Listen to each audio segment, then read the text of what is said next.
Perkenalkan, nama saya Indri Hapsari, saya umur 42 tahun, anak saya 5, laki-laki semua, cucu saya 1, perempuan. Kemudian saya bekerja di kantor saya sendiri, saya advokat di Malang. Saya dulu seorang muslim, sampai SMA saya muslim, sampai saya menikah saya muslim. Saya orang yang taat beribadah. Saya ngaji, kalau di muslim itu ada ngaji Quran, ada ngaji telinga. Jadi ngaji telinga itu kita mendengarkan ceramah, mendengarkan firman. Saya yang tidak pernah meninggalkan sholat saya selama 5 waktu. Saya selalu berusaha untuk ini waktunya saya sholat. Hingga ketika saya menikah pun saya tetap menerapkan itu. Yang saya buat hati saya nangis di pernikahan saya pertama, waktu saya hamil umur 8 bulan, saya sholat dan saya ditendang sama suami saya. Dari situ saya masih, oh Tuhan, ini mungkin karena dia lagi kerasukan setan atau apa, saya tidak tahu. Tapi saya tetap sholat aja, sampai akhirnya saya menghadapi situasi yang paling berat. Saya harus memilih untuk bercerai dengan dia, karena saya merasa prinsip kita sudah berbeda. Saya dengan dia prinsipnya sudah sangat berbeda.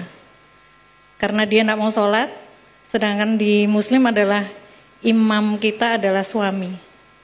Apapun kata suami kita terima, kita nurut, kita apa gitu. Saya sudah berusaha seperti itu, saya berusaha baik, saya berusaha menjadi makmum yang baik buat suami saya, tapi ternyata masih kurang.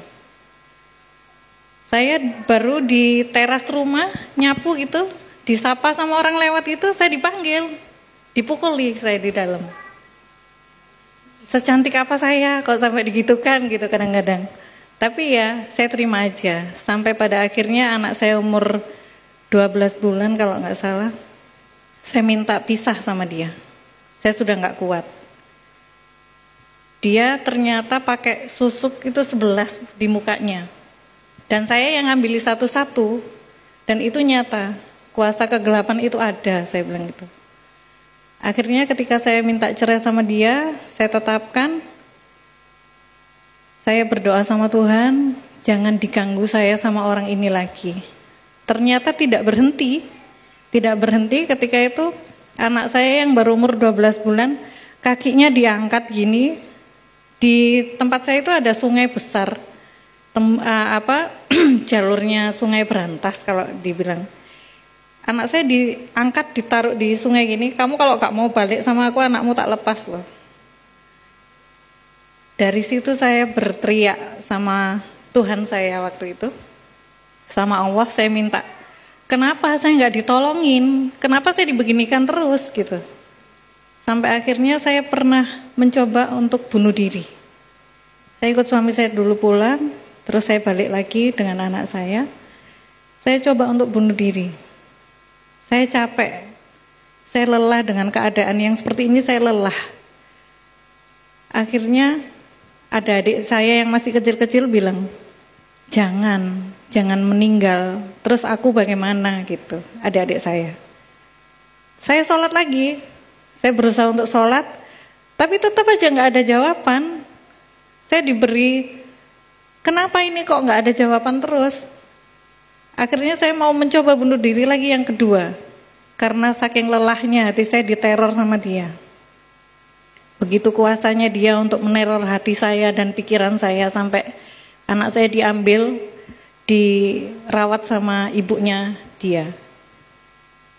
Ketika saya mencoba bunuh diri yang kedua itu, saya pakai rukuh, saya pakai mukennah itu, saya selesai sholat. Tidak ada jawaban. Sampai akhirnya saya tertidur. Dan saya tidak pernah mendengar suara yang selembut dan seenak itu yang saya dengar.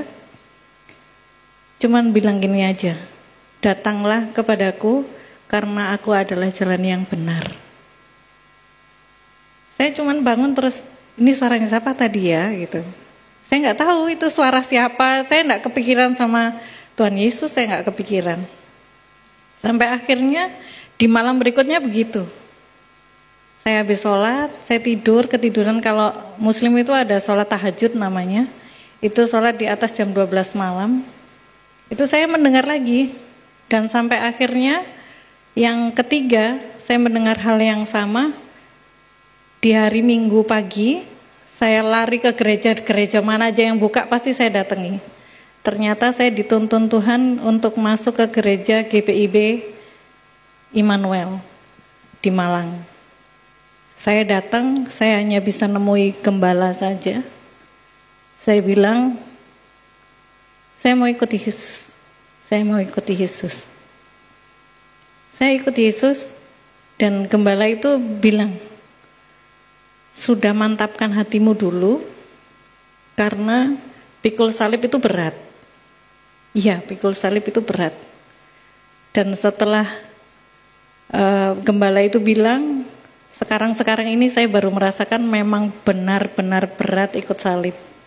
Pikul salib itu benar-benar berat. Ketika saya sudah masuk gereja, saya sudah beribadah, saya dipertemukan dengan suami saya yang kedua. Dia seorang jaksa yang belum pernah menikah, ganteng, baik, dia gak pernah marah-marah ke saya, setia. Dan setelah saya 4 tahun menjanda, saya baru menikah dengan beliau. Sabar orangnya, sabar. Kemudian saat 4 tahun menjanda, saya menikah sama dia. Di pernikahan saya pertama, saya dikasih anak lagi laki-laki di tahun 2002. Tahun 2002. Saya dikasih anak pertama laki-laki dari dia. Namanya Boas. Umur 3 tahun saya dicobai lagi sama Tuhan. Saya dicobainya, anak saya kena sakit hisprung. Hisprung itu adalah penyakit bawaan dari lahir, yang anak itu tidak punya rasa untuk mules, kebelet pup itu tidak ada. Akhirnya dia harus di bypass di sini umur 3 tahun itu selama 7 bulan. Saya imani terus, iya ini ikut salib berat. Mertua saya baik-baik sekali. Akhirnya 7 bulan di bypass, dia operasi besar itu selama 11 jam, operasinya 4 kali, puji Tuhan sukses operasinya. Lutut saya ini sampai sakit Bu Pendeta, karena saya berlutut terus, Tuhan ampuni saya, ayo jangan saya dicobai terus, saya capek. Dari awal saya udah bilang saya capek. Tapi Tuhan tidak berhenti. Cuman saya dikasih kelegaan ketika anak saya operasi keempat itu dia umur 4 tahun. Saya dikasih kelegaan dari 7 orang yang bareng operasi anak saya, hanya anak saya yang berhasil. Puji Tuhan. Kalau dokternya ketemu Boas sekarang itu mesti dipeluk sama bilang, kamu anak hebat gitu. Puji Tuhan, saya senang sekali dan saya berterima kasih sama Tuhan.